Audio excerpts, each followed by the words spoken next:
RSS जमीन पढ़ती है। आरएसएस ने बहुत प्रयोग किए हैं, हमने एक नकली गांधी देखा है अन्ना के रूप में, तो हमें ये चीज बहुत सतर्क होकर देखना पड़ेगी।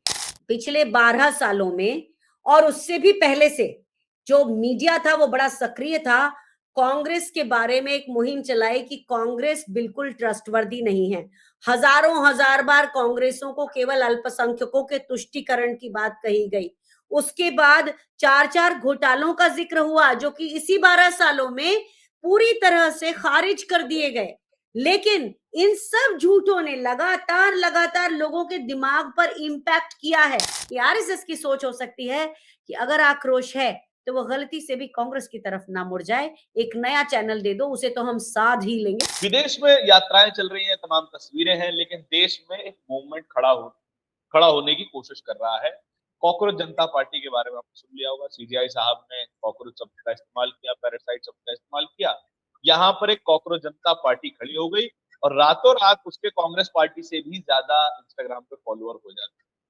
जिस वक्त अभी हम ये वीडियो रिकॉर्ड कर रहे हैं, कांग्रेस पार्टी से ज्यादा इंस्टाग्राम पे फॉलोअर है। कैसे देख रही है पूरी सिचुएशन? देखिए, एक कोई नई चीज होती है ना तो उसकी तरफ ध्यान जाता ही है। तो एक मूवमेंट जहां पर सारे लोग, बीजेपी का ग्राफ गिर रहा है, प्रधानमंत्री नरेंद्र मोदी के उन्हीं दोहरावों से लोग ऊब चुके हैं, उनकी भाषा से ऊब चुके हैं, अभिव्यक्ति से ऊब चुके हैं। तो मेरी नजर में ये एक ऐसा मूवमेंट था जिसकी जरूरत थी। कांग्रेस देश की सबसे बड़ा विपक्ष की पार्टी है, लोकतांत्रिक है और पूरे गांवों तक इसकी पैठ है। लेकिन कांग्रेस बहुत ज्यादा युवाओं को इसलिए शायद आकर्षित नहीं करती क्योंकि कांग्रेस एकदम से स्पर ऑफ द मोमेंट में कोई निर्णय नहीं लेती। सारे निर्णय वेल कंसिडरेट होते हैं, जैसे कि हमने भारत जोड़ो यात्रा का देखा जिस तरह का प्रभाव पड़ा। लेकिन भारत जोड़ो यात्रा एक बारगी नहीं हुई, उसके लिए उदयपुर अधिवेशन में बातचीत हुई और उसके बाद ये यात्रा शुरू हुई और उसका प्रभाव भी पड़ा। आज जब भारतीय जनता पार्टी के खिलाफ लोगों का भावनाएं जा रही हैं, ऐसे में कोई तो ताकत ऐसी है जो नहीं चाहती कि देश के जो लोग भी नाराज हैं बीजेपी से वो वापस कांग्रेस की तरफ देखने लगे। इसलिए उस बहुत गहरे, जो एक बाढ़ की तरह, फ्लड की तरह, जो जनता का सैलाब जो भावनाओं का आ रहा है, उसे एक थर्ड, तीसरी तरफ मोड़ने की एक साजिश मैं समझती हूँ। और हो सकता है ये साजिश ना हो सकता है ये जेनजी हो, क्योंकि क्या हुआ है, श्रीलंका को देख के, बांग्लादेश को देख के और नेपाल को देख के बहुत लोगों को लगता है कि ये जेनजी का एक आंदोलन है। लेकिन जरा सोच कर देखिए, क्या इनमें से किसी के भी आगमन का फायदा देश के लोकतंत्र को होता है? इसका फायदा सिर्फ भारतीय जनता पार्टी को होता है, क्योंकि लोगों के पास ऑप्शंस, लोकतांत्रिक पार्टियों में तो कम से कम 100 ऑप्शंस हैं, लेकिन राइट विंग की एक ही पार्टी है तो उसका कोई नुकसान नहीं होता। यही हमने देखा था आम आदमी पार्टी के समय, ये फिनोमिना हुई थी। सोचकर ये देखना जरूरी है कि जहां कांग्रेस के बड़े बड़े सांसद, अमीर से अमीर लोग, नवीन जिंदल जैसे लोग भी घुटने पर आकर उस पार्टी में मिल जाते हैं, वहां आपको लगता है कि कोई अचानक एक आंदोलन खड़ा हो जाएगा? कम से कम अन्ना आंदोलन के बाद और आम आदमी पार्टी ने जिस तरह से देश के लोकतंत्र को सच में नुकसान पहुंचाया है, उसके बाद मैं रोनाल्ड रीगन, जो अमेरिकी राष्ट्रपति, रूस के बारे में कहते थे, ट्रस्ट बट वेरीफाई। हो सकता है इसके बाद मेरी बहुत ट्रोलिंग हो, लेकिन मुझे फर्क नहीं पड़ता, ये मेरी एक भावना है, क्योंकि दूध के जले हैं हम, छाछ को फूंक कर पीना पड़ेगा।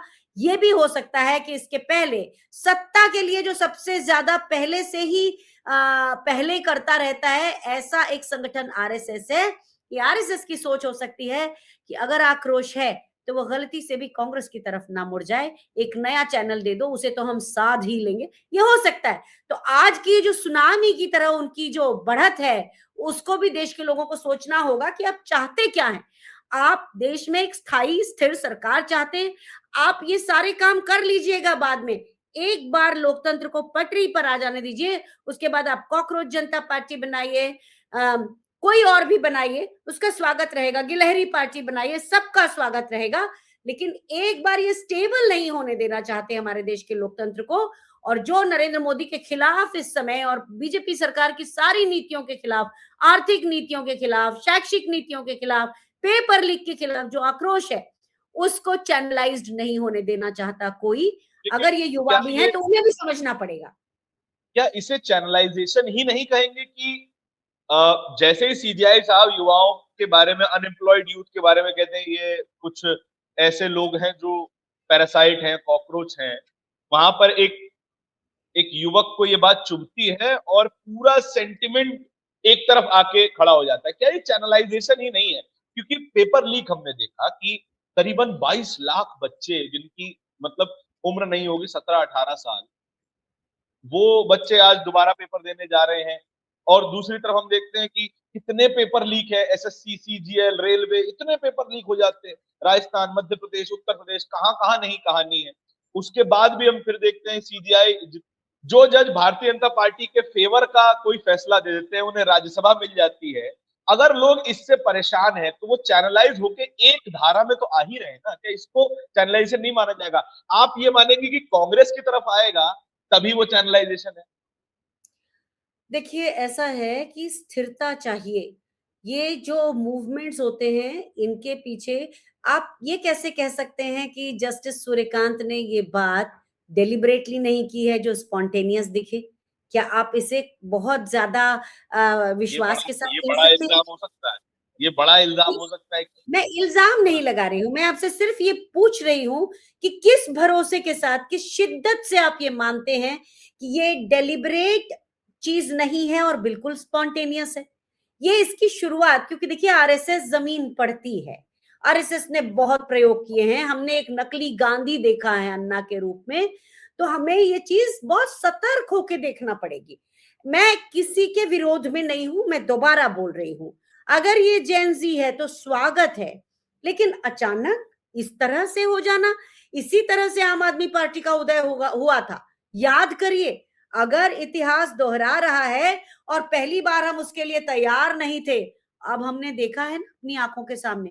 अब तो कम से कम सोचना पड़ेगा, क्योंकि ये सोशल मीडिया पे हुई क्रांति आगे चल के नुकसान किसे पहुंचाएगी, ये अपने दिल से पूछिए। और दर्शकों से नहीं, भी मैं मतलब कहना चाहती हूँ, अपने दिल से आप ये पूछिए। कहना चाह रही हैं तो मतलब आज तो नुकसान होने के लिए, कुछ खोने के लिए तो बीजेपी के पास ही है ना, आरएसएस के पास ही है, सत्ता उनके पास है, पैसा उनके पास है, कॉर्पोरेट सपोर्ट उनके पास है। तो फिर किसी और को किस बात का परेशानी हो सकती है? पिछले 12 सालों में और उससे भी पहले से जो मीडिया था वो बड़ा सक्रिय था। कांग्रेस के बारे में एक मुहिम चलाई कि कांग्रेस बिल्कुल ट्रस्टवर्दी नहीं है। हजारों हजार बार कांग्रेसों को केवल अल्पसंख्यकों के तुष्टीकरण की बात कही गई। उसके बाद चार चार घोटालों का जिक्र हुआ जो कि इसी 12 सालों में पूरी तरह से खारिज कर दिए गए। लेकिन इन सब झूठों ने लगातार लगातार लोगों के दिमाग पर इंपैक्ट किया है। तो लोग क्या बोलते हैं, हमें कांग्रेस नहीं चाहिए, हमें बीजेपी नहीं चाहिए, हमें कोई नया चाहिए।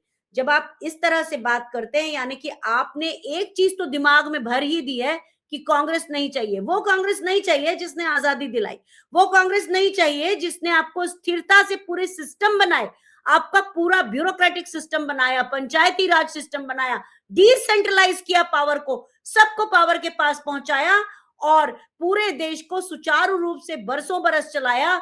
उन बरसों बरस में बड़ी मुश्किल से 3 बार 4 बार शायद पेपर लीक हुए, अभी 79-80 बार हो चुके हैं। उस कांग्रेस को आपकी नजरों से गिराया गया है और एक थर्ड फ्रंट खोला गया है। आंखें खोल कर सोचना पड़ेगा। मैं समझती हूं कि मैं बहुत स्वागत करती हूं अगर वे केवल युवा हैं, पर क्या वो युवा मैनेज नहीं कर दिए जाएंगे, इसमें मुझे शक है। आम आदमी पार्टी के अन्ना को देखकर मुझे ये शक और भी गहरा जाता है। मतलब ये क्या संदेह है, मुझे संदेह का हक है। नहीं, बिल्कुल आपको संदेह का हक है, मैं बिल्कुल मान सकता हूँ। क्या आपको ये भी संदेह है कि जितने बड़ा धन की शक्ति बीजेपी के पास है, क्योंकि हमने डेटा देखा जो अजय माकन जी ने राज्यसभा में पेश किया था, 10,000 करोड़ और कहा 300 करोड़, जितना बड़ा धन की शक्ति उनके पास है, क्या वो धन की शक्ति यहाँ पे इस्तेमाल की जा सकती है? आपने देखा जब बिहार चुनाव हुए थे तो प्रशांत किशोर के पास भी कहीं ना कहीं से कुछ ना कुछ पैसे पहले से भी आ रहे थे। वो आंदोलन चला रहे थे, उनके पास बाद में भी आ रहे थे। प्रशांत किशोर के वो तो पास क्लियरली किसका बोल वोट रहे चढ़ थे गया? कि मैंने, मेरे पॉलिटिकल दोस्त हैं, आम आदमी पार्टी है, ममता बनर्जी, उन्होंने पैसा दिया। तो वो तो क्लियरली बता रहे थे जिनकी मैंने पॉलिटिकल मदद की है वो मेरे को पैसा दे रहे हैं। धारण हम सब यहाँ पर बड़ा बुद्धिमान लिखवा कर आए हैं। तो आपकी बात से मैं सहमत हो गई कि मैं भी उतनी बुद्धिमान हूँ, उन्होंने कहा मैंने मान लिया। तो ये जो कहानियाँ हैं, कहाँ से फंडिंग किसकी होती है और आगे चल के कॉकरोच जनता पार्टी को कहाँ से फंडिंग मिलेगी, बीजेपी के लिए थोड़े-थोड़े सबको दे देने में कोई प्रॉब्लम नहीं है, क्योंकि उनके पास जो व्हाइट में धन दिख रहा है, वही 13,000 करोड़ है। पीएम केयर फंड जो कि एक प्राइवेट फंड है, उसमें भी है। आरएसएस के अपने पास बहुत सारा चंदा है जिसका किसी के पास हिसाब नहीं है। कहते हैं कि बीजेपी के इस बड़े ऑफिस में भी एक स्ट्रांग रूम में बड़ा पैसा रखा हुआ है, मतलब ये कहने की बात है, तो ये भी कहा जाता है। तो अगर किसी को फंडिंग देके कांग्रेस की जमीनें हिलाने की ही बात हो, क्योंकि देखिए कांग्रेस है, समाजवादी पार्टी है, ये पार्टियां लोकतंत्र को सच में चाहती हैं, इसकी कायल है और बार बार लोकतंत्र स्थापित करने की बात की है। तो मेरा संदेह सिर्फ इसलिए है क्योंकि हम एक दूध से जल चुके हैं और इस बात को सिर्फ 1 दशक हुआ है और आरएसएस को हम समझते हैं कि वो दूसरों से पहले ग्राउंड पढ़ती है।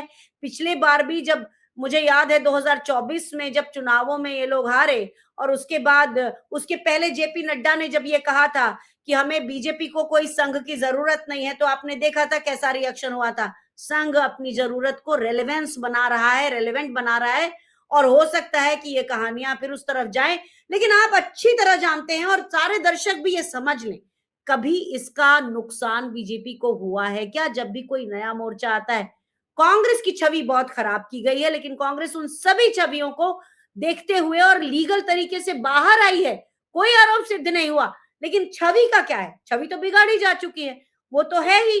तो इसलिए लोग एक ऑप्शन की तरफ देख रहे हैं। नया तो आप भी साबुन तेल शैम्पू इस्तेमाल कर ही लेते हैं कि बाजार में नया आया है, ये वही कुतूहल जगाकर उस नाराजगी को उधर ले जाने की एक, मुझे लगता है कि ये वही एक तरीका है। चलिए ये बात तो समझ में आती है कि युवा एक नए ऑप्शन की तलाश कर रहा है, हो सकता है करे भी, कोई बुराई नहीं है। लोकतंत्र बिल्कुल होना जिस भी चाहिए। तरफ जिस भी तरफ जवा जिस जिस तरफ जवानी चलती है उस तरफ जमाना चलता है।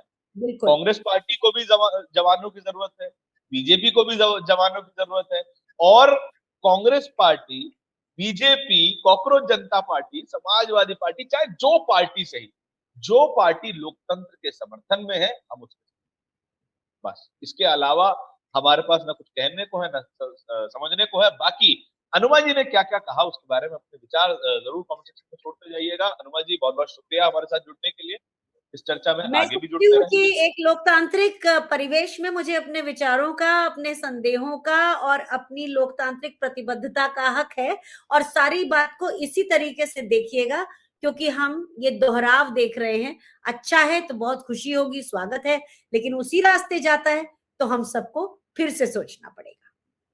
संघर्ष की दुनिया है मैडम, दोबारा करेंगे, क्या परेशानी है?